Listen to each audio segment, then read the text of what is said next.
When we think of Star Wars, many of our minds go to the infinite mystery of the power of the Force, exciting battles, and epic adventures that form from moments that we admire from all of our heroes. However, it is far more likely that if any average person were to step in a galaxy far, far away, they would meet a much different, more grim fate. Greetings, Acolytes, and welcome back to the Archives. It is easy to forget that with advanced technology, living mystical energies, larger-than-life monsters, the galaxy houses horrors behind every single star, every dark corner. There are a number of ways to meet one's end that are more horrific and terrifying than anything we could experience in our world. And in this holocron, we have compiled 21 of the worst ways that you could die in a Star Wars galaxy. We have divided each section into 3 separate tiers, with each getting worse than the last. Within these tiers, the events are in no particular order, but all of them carry a magnitude of misery for anyone unlucky enough to find themselves in these situations. To make this list as complete as we can, we are digging both into legends in the EU as well as in canon.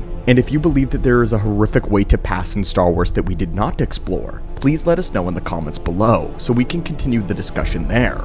And now, let's begin with the worst nightmares of the Star Wars galaxy. As we mentioned, let's begin with Tier 3. The bottom tier specifically is for deaths categorized as quick but extremely painful and are terrifying to go through. When concerning this holocron, these will be the most preferable fates, though these aren't the ideal way for anyone to meet their end. So let's begin and start with something that is actually far more common than many realize, and that is accidents that occur in hyperspace. Traveling through hyperspace is known as being quite treacherous, as all pilots are told to do so at their own risk. The explanation we're given is that if space calculations are even just slightly off, there is a chance that the ship could run into a celestial body or a planetoid or a star. This is bad enough on its own, but luckily, there are droids and machines to run those numbers for people. What the machines cannot predict, however, is all unknown variables, such as what happened in the Legacy run in the High Republic era. Here in canon, we have one of the worst hyperspace disasters that we have ever seen. This problem happened to a large passenger vessel known as the Legacy run, and the ship ended up being split apart during hyperspace travel.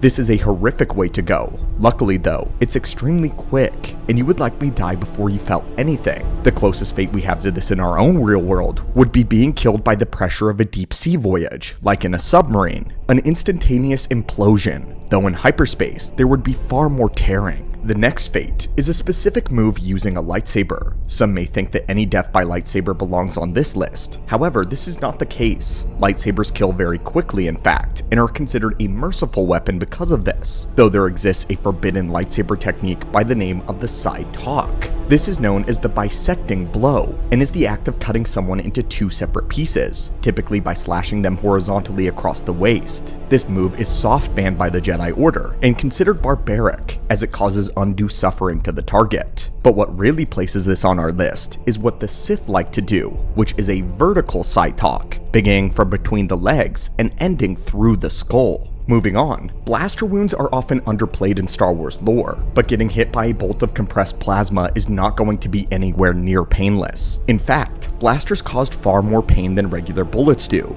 as they sear away the flesh and can actually potentially catch fire. But very few blasters can match up to the absolute barbarity of the arc caster. Several blaster models have been outlawed for various reasons, such as the displacer pistol and the Amben phase pulse rifle as seen by Din Djarin. The arc caster is even rarer, and is most notably used by the Phase 0 Dark Troopers. The arcs fire a focused ray of electricity which was known to boil organic beings from the inside out. But let's move beyond technology. Unsurprisingly, we have a few force abilities that have also made this list, and this is just the first that we're going to mention. An aspect of Star Wars combat is the potential for telekinetic abilities. We often see Jedi and Sith using the Force to throw people around or to force choke them. However, there is another ability that requires a great deal of focus and a great lack of empathy.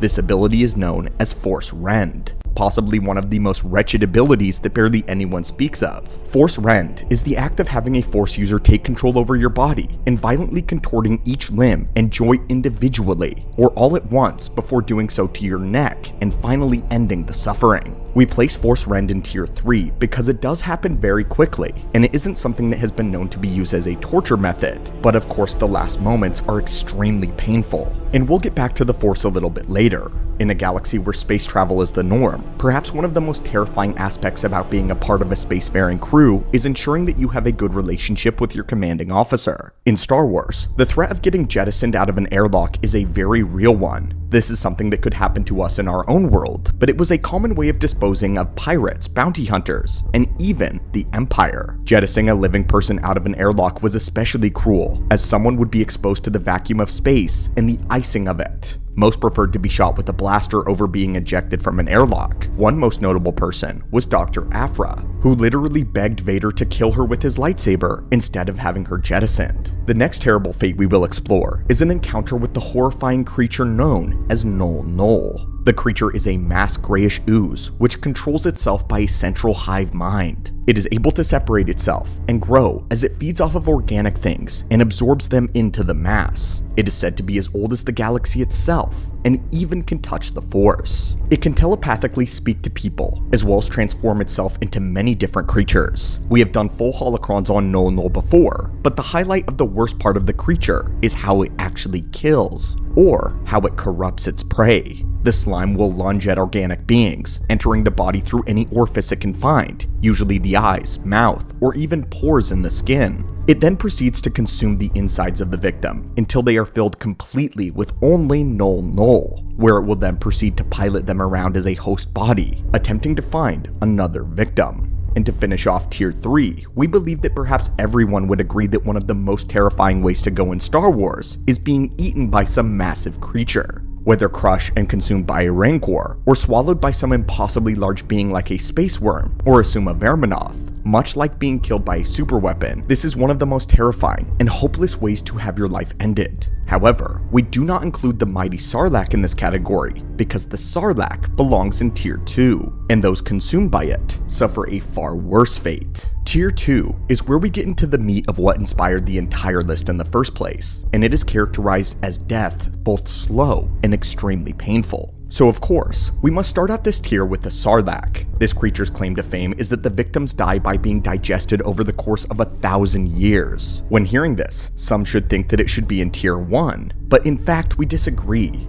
Obviously, most humanoids don't even live 1/10 of how long as it takes to be digested by the Sarlacc. Many could starve to death, or die from a lack of water, or even be suffocated within a few minutes. But that's not to downplay the fate in the slightest. One must still experience the agony of the Sarlacc's stomach acid ever so slowly chewing away at your flesh while you starve or suffocate. But going back to the Force, rightfully in Tier 2, we have death by Force lightning. Sith often use this ability in brief spurts as a preferred torture method, since it accomplishes multiple things at once. They get to flex their power in the Force, feed their power in the dark side off of a victim's suffering. Many Sith look at Force lightning as the absolute personification of pain itself within the Force. They use it to feed off of, and an endless supply of torture is at the Sith's literal fingertips. To state the obvious, one can be killed by a deadly dose of Force lightning, and many people have before, incinerated in fact. Luke Skywalker almost died to the Emperor's lightning after several months following the Battle of Endor, and in the EU, Luke was even bound to a wheelchair for months due to Palpatine's Force lightning and the continuous residual effects. Having massive voltage of electricity going through your body isn't bad enough. Sith can basically adjust the voltage of how much they're putting out, allowing them to torture you to the death as long as they wish down to the second, or until your body is done and it simply cannot take any more pain and gives up. Again, we have another Force ability in Tier 2, Force Drain. Whether by another being or through having yourself subjected to the Dark Reaper, Force Drain is a terrible way to go. There isn't much else to say about this, but imagine being absolutely powerless to stop someone from visibly draining your life away, slowly weakening you until you collapse into a dead husk. That is all that is left. This actually transitions perfectly though to our next terrible fate. Should you find yourself traveling with a Force sensitive through hyperspace somewhere in the Outer Rim, you may just face an encounter with a Star Weird, something like a space banshee. Star Weirds are ghost-like beings connected to the dark side, and they're attracted to Force sensitives. They often find ships broken down in deep space, traveling through hyperspace, and will climb aboard. They will mostly ignore non-Force sensitives unless they are provoked, but their long razor-sharp talons say it all as to what they are just capable of should you intervene. Besides those, there's a myriad of force abilities that they can also tap into. A Star Weird can actually force choke, and some speculate they can use force lightning, and even force drain. They are also capable of a terrifying wail that draws their victims into insanity. Those familiar with any good adventure story set in exotic places will be familiar with the dangerous trope of the insect swarm. And that, my friends, is the next terrible way to die. Our galaxy far, far away has no shortage of paralyzingly terrible bugs that will come after you if given a moment. Insects like the pelco bugs of Korriban have toxic spines that inflict excruciating pain and numbness. In a large swarm, they will paralyze their prey and consume them all at once, typically feeding on those with the dark side preferably. In the same hue, we have the flesh-eating fire beetles that a young Obi-Wan once fell into a nest of, but perhaps the most foul insect that many of you are likely thinking of right now are the brainworms of Geonosis. These nasty Elenita are used by the Geonosian Queen to invade the brains of other beings, effectively mind-control them into being slave drones for the Hive. Ahsoka Tano and Barriss Offee would famously have to deal with their entire ship of clones being overrun by these brain invaders. What's worse is that the victims will usually die before they are ever set free, leaving them a rotting corpse of a zombie still under the control of the swarm. On a note of corruption, there are a section of people who believe that having your body taken over or transformed is the worst fate imaginable. If you're of this group, then perhaps you would be displeased to know about our next spot, which goes into transformation. This includes the transformation from Sith alchemy, or the sickness known as the Rakghoul Plague, or even the Blackwing Virus. All of these can transform the victim into a flesh-eating monster. The Rakghouls are mutant beasts that originate from Sith alchemy, and they are especially a problem during the old Sith Wars, and even in the time of Revan and the Old Republic, as Sith used armies of them to destroy populations. Any bite or scratch from the Rakghouls transferred the plague and would spread it. Or, of course, the Myrrh Talisman. One could use that to transform any creature into a Rakghoul instantaneously. Something similar happens with the Blackwing Virus, such as with the Sith reanimation ritual gone wrong and turned into a bioweapon. This causes all exposed to the virus to become zombified. To finish out the tier 2 list, we are going to mention the one death that inspired the list in the first place. That is the death of Darth Venomous, the fate of the false Sith at the hands of Darth Plagueis. This was a man who was the secret apprentice of Darth Tenebrous and was meant to replace Plagueis in the Rule of Two should he fail. Venomous sought Plagueis out and attempted to usurp him as heir to the Rule of Two, but Plagueis proved his superiority in combat and swiftly defeated the would-be Sith Lord. Though Venomous begged for his life and mercy, begging to be made Plagueis' apprentice, the Dark Lord of the Sith had other plans for this would-be rival. Plagueis would place Venomous in a stasis and use him as an experimentation subject while he perfected the control of the midichlorians. Plagueis would continuously let Venomous die from his injuries, and then bring him back to life over and over again. Plagueis did this repeatedly over the course of months. Then, drunk with his own power, he showed his apprentice Sidious what he had achieved. He killed Venomous and brought him back multiple times, playing yo-yo with life, until Venomous's organs eventually were unsalvageable.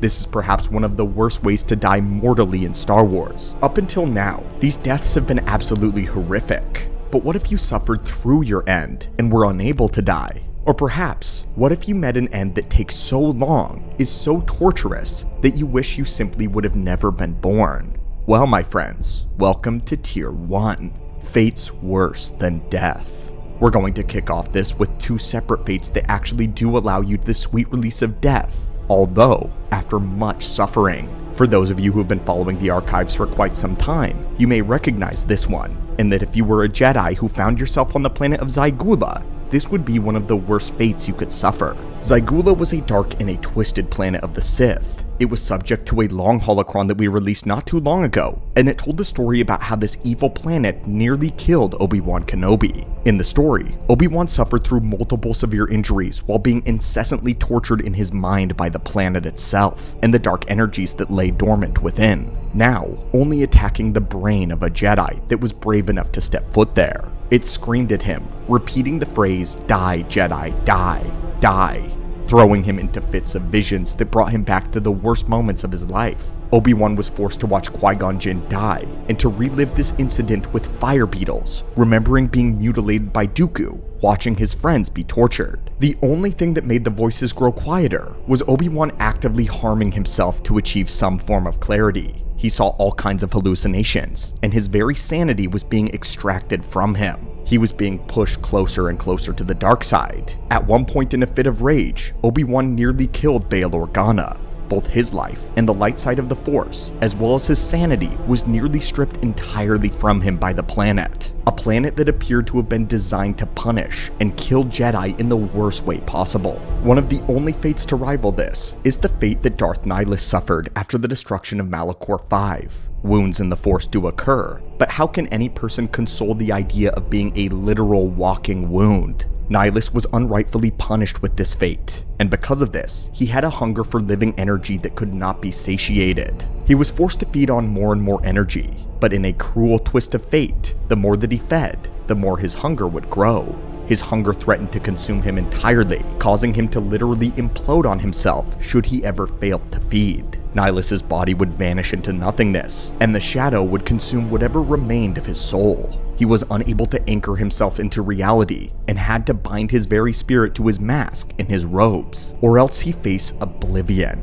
Though Nihilus was powerful, it is doubtful that Nihilus even cared for this power. How could he when trapped in this state of suffering? Nihilus doesn't desire power, he desires to feed, and he feeds through wielding that power. Though we mentioned earlier the prospect of becoming corrupted and enslaved by various ways by the Null Null, the Rakghoul Plague and the Brainworms as well, few things compared to being decraniated. If you're looking for the man who has the death sentence of 12 systems, look no further than Dr. Cornelius Evazan, the creator of the decraniated. You may remember the Doctor as the rowdy bar patron in the Mos Eisley Cantina that gave Luke and Ben some trouble while they were visiting. In that scene, the Doctor may have looked like nothing more than an average thug, but he is far more than that. He has an entire story, but the most important factor of it was the type of trade that he dealt. The mad scientist created a breed of subservient, semi-organic cyber slaves known as the decraniated, innocent people that the Doctor would transform with cybernetic technology, stripping them of their identities, and then selling them as unwilling slaves. Their brains and the top half of their heads were replaced with computers, and the decraniated are barely more than droids in the end. Flesh droids. But now, we have to take it even darker. We have to go into the territory of eternal fates, starting off with the end of the Five at the hands of Whitesand. Taking place in an obscure Star Wars comic known as Devil Worlds, we are introduced to an immortal death cult known as the Five.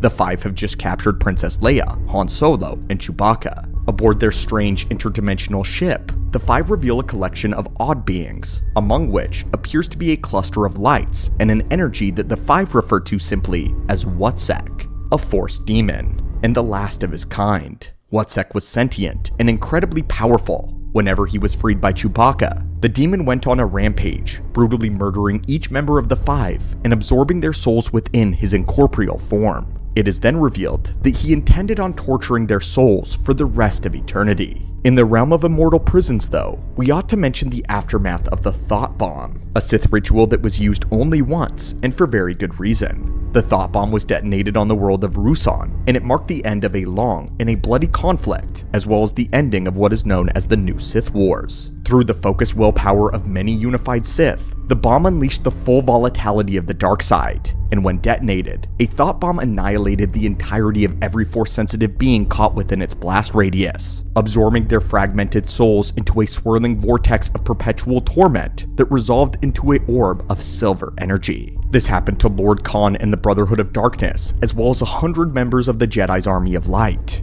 Their souls all swirled together, their minds and identities melded and lost to the cosmos. There was no rest, no peace for them. The orb would be destroyed eventually, however, and the souls of the Sith and Jedi liberated by Kyle Katarn 1,000 years after their torment began, and the Jedi and Sith alike likely finally gained peace. This is all really bad, but there are still 2 more eternal fates that could possibly befall one who doesn't respect the dangers of practicing the dark arts, such as was the case for Darth Tenebrous. A grand plan turned against itself in the most dramatic way imaginable. Tenebrous may have had the worst fate given to any Sith Lord in history.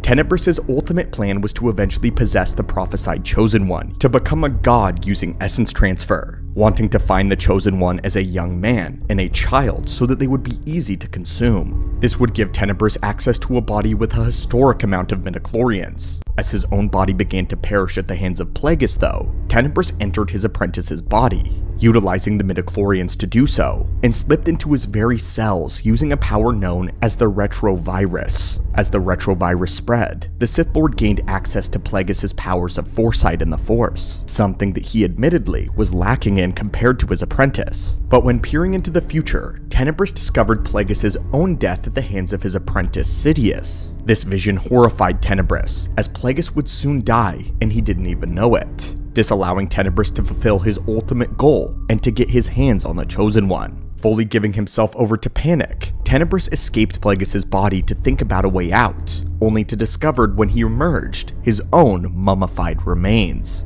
his body staring lifelessly back at him. Time had passed, possibly decades, or even centuries, the Sith Lord hypothesized, but the Sith Lord had been unaware of it entirely. He then pondered if his own foresight, instead of being eliminated, had been a twist of fate, forcing Tenebris to endlessly relive his death without a mouth of which to scream. And now the final fate we want to discuss in this long video is actually essence transfer. This ability is one that we make a lot of mention of, one of the most revolutionary discoveries of the dark side. It was so coveted. This is the most coveted secret of the Sith, discovered originally by Darth Endedu and pursued endlessly by so many after him. The entire idea was to project one spirit or essence into another. It allowed them to retain their mind while accessing the other being's force abilities in a younger form. They could do this endlessly as long as they wanted, but rarely does anyone talk about what happens to the person that the transfer is happening to. And that's why we're here. What happens should the Sith fail?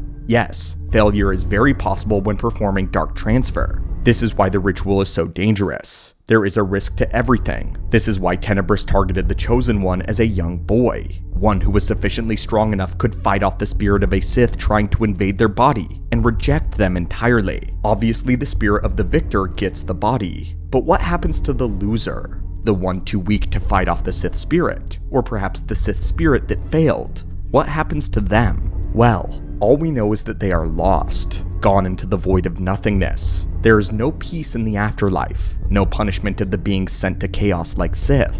They are simply cast into a place known only as the Void, where they then spend the rest of their existence completely alone in the dark and in the silence. No hope of ever escaping from the void exists. It's possible to give up the will to live, but it is not possible to give up the will to exist. Their existence continues, but in a perpetual state of limbo. One which is there knows no sleep, no hibernation, no mental escape. A place where the spirit is awake, aware of every minute, hour, and year for eternity. My friends, if you've made it to the end, if you've hung with us for this far, then be sure to comment down below, "I survived." We commend your pursuit of more knowledge in the Force, and your desire for power or enlightenment. But with that, which fate would be your worst nightmare? And if we missed a death on this list that you definitely think belongs, then comment it down below, and mention what tier you believe it belongs in. But until next time, my friends, thank you so much for visiting the archives, and may the Force be with you.